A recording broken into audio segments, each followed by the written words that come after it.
Përshëndetje, përshëndetje të dashur miqtë e mi, përshëndetje të nderuar ndjekës. Ja ku po ritakohemi në orët e para të mëngjesit me mua Tirona Lilin këtu në kanalin Monitor TV për të ndarë me ju lajmet edhe ngjarjet më të fundit. Tani në fakt dua të bëj një analizë, një përmbledhje të gjitha atyre komenteve që më kanë ardhur në përfaqet e mia, do të thënë në Instagram edhe në TikTok. Pyetjet kanë qenë, për mendimin tim, kanë qenë shumë pyetje me vend. Dhe pyetjet që më janë bërë kanë qenë këto: Tiron, pse mendon ti që po bëhet një tendencë e madhe që të shkatërroj Luizellin në sukseset e tij?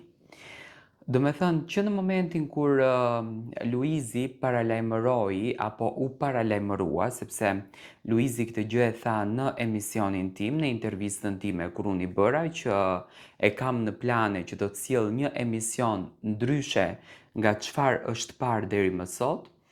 Menjëherë filluan ato dinamikat e para, menjëherë filluan ato luftërat e para nga inati dhe nga urrejtja për të ulur në tokë fenomenin Luizelli. Në anën tjetër, që nga momenti kur Luizi prezantoi për publikun se do të sjellën 5 këngë, siç duket këto shpirtkeqët që e urrejnë suksesin e një personi që punon, që e mallkojnë arritjen e një personi që punon, luftuan me SESB-n për ta rrëzuar në tokë imazhin, vlerën dhe shpirtin e Luizellit. Do me thënë, munduan që edhe të shpifin. Tani pyetja që mua më bëhet është pse. Për ta gjetur psen, mendoj që pseja nuk ka fund. Por ka një shpjegim të vogël në këtë mes. Në fillim, unë e mbaj mend shumë mirë sepse unë jam, domethënë kam komentuar jetën e Luizit që në ditën e parë kur ai ka hyrë në Big Brother dhe deri më sot. Në fillim tentonin të shpifin, të krijojnë drama. Gjas me Luizi po ja thyen zemrën Kiarës, gjas me Luizi është me një tjetër, gjas me Luizi nuk e do Kiarën, domethënë bënin luftën për ta ndarë çiftin. Pse ndodh kjo? Sepse ne në shumicën e rasteve, domethënë shumica prej nesh është edukuar që të mos të shoh të lumtur një çift. Është edukuar që të mos të shoh të gëzuar një çift, por gjithmonë të hedhin vrerë, të hedhin urrejtje dhe inat që atij çifti t'i hapen sa më shumë probleme. Në momentin kur Luizi dhe Kiara e kuptuan që ti kur arrin famën e madhe dhe kur arrin suksesin e madh, ka një numër i shoqërisë që të urrejnë, nuk të duan. Dhe ato janë në gjendje të bëjnë gjithçka që të të shkatërrojnë ty, domethënë të të prishin të gjitha planet e tua. Pikërisht në atë moment Luizi dhe Kiara u bën bashkë dorë për dorë dhe luftuan të vetëm njëri për tjetrin duke e ndihmuar njëri tjetrin që të kenë ngjitje, arritje në skenë, arritje në fakt të cilat ato i meritojnë, sepse sado që të ishte Kiara Tito, sado që e famshme të ishte, nëse Kiara nuk do të kishte talentin për moderim, nuk mund të merrte përsipër një rrugtim të moderimit siç është Portokallia, sepse është një përgjegjësi e madhe që ajo një herë e ka mbi vete.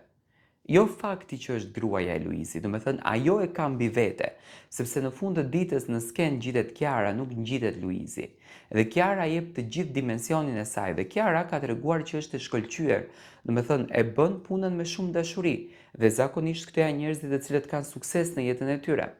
Dhe e njëjta gjë është tek Luizi. Luizi tregoi që është një këngëtar i suksesshëm, që di të bëj këngë të panumërta, këngë që realisht prekin në zemër të publikut, domethënë publiku i ndjen, këtë gjë e tregoi Luizi me natyrën e tij, me artin e tij, me prezencën e tij, dhe në momentin kur publiku nuk e priste, Luizi tregon edhe një anë tjetër të tij, që është ana e regjisë, që do të thënë Luizi solli një film në treg që ishte filmi që pati premierën më të gjatë të mundshme deri më tani.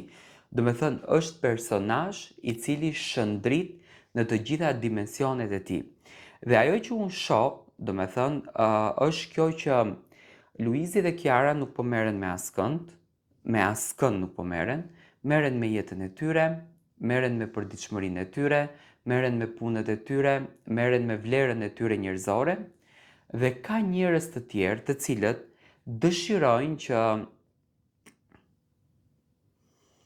Luizin edhe Kiarën ta dëmtojnë, t'ja prishin atë qetësinë, t'ja prishin atë lumturinë, sepse nuk e durojnë dot këtë sukses të jashtëzakonshëm që ka arritur Luizi.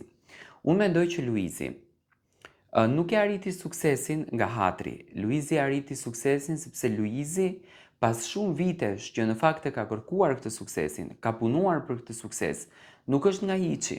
Ai që i vogël punon për këtë sukses.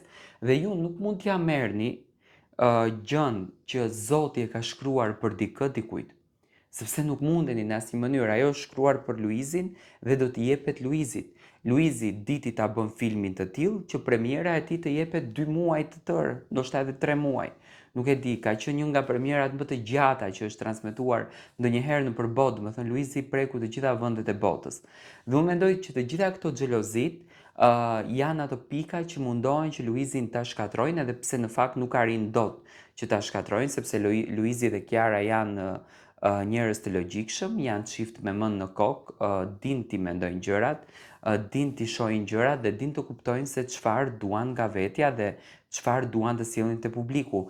Të paktën unë kështu e shoh këtë marrëdhënie, domethënë shoh një marrëdhënie fantastike, shoh një marrëdhënie të mrekullueshme dhe shumë të lidhur me njëri tjetrin, duke i besuar vetëm njëri tjetrit në këtë drejtim. Unë shpresoj me zemër sinqerisht që Luizi dhe Kiara t'i dhuroj një emocion të jashtëzakonshëm njëherë fillimisht dashurisë së tyre, të mos të ndalojnë së sjelluri projekte të bukura dhe së punuari vetëm për publikun që ato i do dhe i simpatizon, sepse vetëm me punë mund të plaset hasmi.